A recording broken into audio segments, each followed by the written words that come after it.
Good morning, everybody. My name is Francisco Mora, and I work for Anaheim Fire Rescue. I'd like to welcome you here to Anaheim Fire Station 6 as we're going to take a virtual tour. So right now we're on the apparatus floor, and right behind me is Anaheim Engine 6, and over here is Anaheim Truck 6. The difference between both, a lot of people just call the apparatus fire trucks. However, the engine is called the fire engine. It carries 500 gallons of water, and the firefighters on that apparatus are responsible for going inside of fires with fire hoses and putting water on the fire.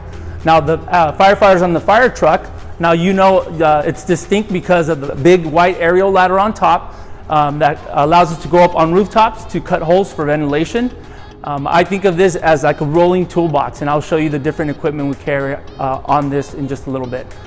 So on the fire apparatus, the driver is called the engineer. He's responsible for driving to fires, emergencies, getting there safely and coming home safely. He is also responsible for all the equipment, the inventory on the apparatus, make sure it's all there and in good working condition.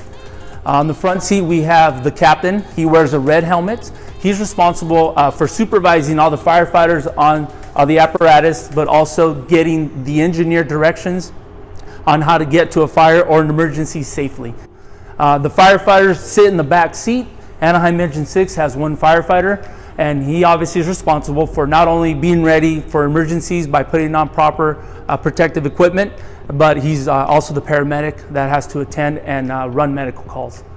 Same thing with the fire truck, same positions. The only difference is on the fire trucks we have two firefighters in the back. One of them gets to drive in the back tiller box, which I'll show you in just a little bit. We're here on the back side of the fire truck. I mentioned one of the firefighters gets to drive, we call this the bucket or the tiller box. This truck is so long, so the firefighter in the back also has to drive, and he turns the back wheels to allow for sharp turns and getting around corners a lot easier. We have a lot of different equipment that we use on fires, things like fans.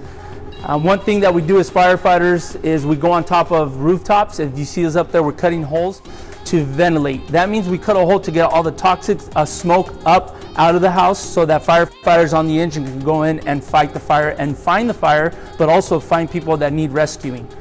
Right over here, you see the fans, but this is one of the neatest compartments that I see is because we got all the cool chainsaws. One thing we do, we train a lot, and we train so that we don't get injured. A chainsaw is used to cut down a tree. However, we're cutting roofs with it, and we're trained to do so. We train every month, and we're able to use this safely without getting injured or hurt. This is a rotary saw. This one we use to cut down a lock, fence, the hoods of cars, so we can put on an engine compartment fire. So this one also is a forcible entry tool. Again, we wear full protection, eye protection, gloves, so that we don't get injured or hurt. These are called the irons. So what's neat about this is you have your flat-headed axe. This is called a Helligan.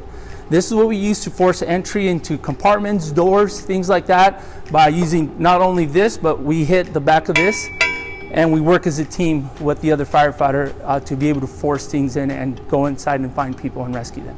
Okay, now we find ourselves on the right side of the fire truck. Another one of my favorite compartments is the Homaltro tools, or if you guys ever hear the jaws of life being used, it's basically these here. This is what they call the jaws of life. We use this to extricate people that are in vehicle accidents or get trapped in a car when they're pinned, or the doors are tweaked in a certain way where they just can't get out on their own.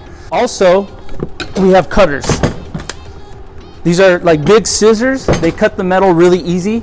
And this is used to cut different posts of the car. Also, we can take the rooftop off if we needed to, so we can get the patient out. We don't want to pull the patient out of the vehicle because they're injured. We want to cut the vehicle away from the patient so that we can get to them safely. So we have cutters, we have the spreaders, they call these the jaws of life, and we also have rams. So if the dash is on the patient's knees and they can't move because they're stuck, then we can use this ram to actually, this comes out and it pushes the vehicle or the dash away from the knees so that we can get them out safely. One of the neat things about this station in particular, myself included, I am a hazardous materials specialist. If a hazmat comes in, hazardous materials call, whether it's industrial, someone spilled something on the side of the road, anything having to do with hazardous materials, we get called on that. So we're trained and we're specialists. That's the highest level you can be. And this is our hazmat truck, which basically has special equipment to include air monitoring. We can test water samples, the pH levels. We have specific suits so that we don't injure ourselves, whether it's to protect us against liquid or to protect us against toxic vapors. And I'll be showing you some of our equipment here in just a little bit. The fully encapsulated, this is called a level A suit.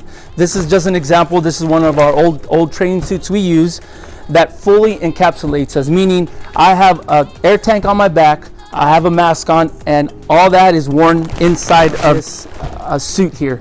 It seals us completely from all the toxic vapors or harmful products in the air when we go in to assess an issue, turn off a valve, things that we need to do to mitigate the hazardous materials that is taking place. Okay, here at Station 6, the other neat thing about this station, there are only 2 fire stations in Anaheim that have fire poles.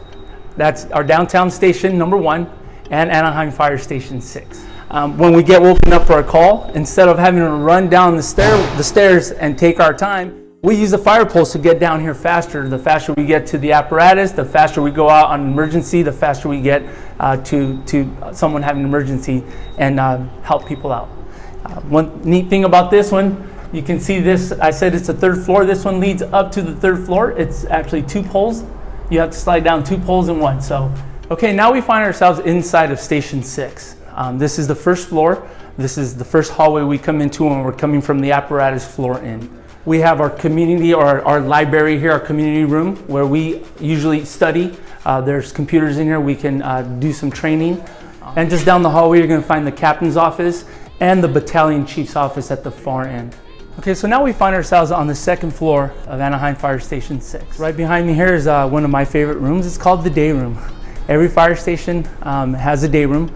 As you know, we are on the job 24 hours a day.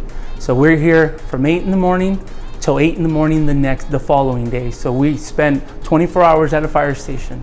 With that being said, there are times where we do need to kind of get some downtime. We watch a lot of training videos in here. Some would call it cartoons, but I'm just kidding. An important part of our day is having to have physical fitness in so we can work out and stay healthy and be strong to be ready for an emergency. So as you see here behind me, this is our gym here at Station 6. We have weights. We have elliptical machines, those are downstairs, treadmills. Any fire station you go to, you will find some sort of workout equipment so that the firefighters can stay physically fit and ready for the job. Okay, now we find ourselves here not only at the dining area, but the kitchen of Anaheim Fire Station 6. One of the things about being a firefighter that I enjoyed a lot was I had to learn how to cook. As you have seen us out in the community, we actually do go out there and we shop at grocery stores so we could buy food for the day. One thing that people might not know is we put in money up on the board that allows us to buy our own food. It's not paid for by anybody else but ourselves. We take turns cooking. A lot of us have our own favorite meals. Mine in particular is chile rellenos, one of my specialties. And then we come here to the station. We cook as a family, just like you would at home. We talk, we mingle, we cook together, and then we eat together on our table here. We are a fire family. Not only our family at home, but this is our fire family here. And we get to work with one another, not only on going on emergencies, but living everyday life here at the fire station for 24 hours. Okay, so now we're actually on the 3rd floor of the fire station. It's not a full 3rd floor, but it's the dorm area right behind me. Again, being here 24 hours, we need a place to sleep. So this is our dorm area. Different dorm areas at fire stations can differentiate in the configuration. We do have fire stations that are just small enough to house 4 beds in one room, so everybody is next to each other, or individual cubicles. Here at Anaheim Station 6, we have individual cubicles where we also have a small desk where we can study our materials or just have some downtime and read a book. The fire pole that I was talking to you about is right here. Whenever we do get a call in the middle of the night or 3 o'clock in the morning, I want to get down faster. This is the fire pole that I showed you down at the bottom where we slide right back down. Does everybody use the fire pole? Not all the time. I like using the fire pole because I like getting down there faster and it's fun. All right, everybody, I think this concludes our virtual fire station tour of Anaheim Fire Station 6. Once again, my name is Francisco Mora. It's been an honor to be here to show you around our fire station. I know during these difficult times, we can't all physically visit the fire station, but I'm glad that we have the opportunity to share this with you. The men and women of Anaheim Fire and Rescue are still here for you, and we will keep doing things like this so that you at home can still see what we do here in the fire family. Thank you so much for joining me, and I hope you have a great day.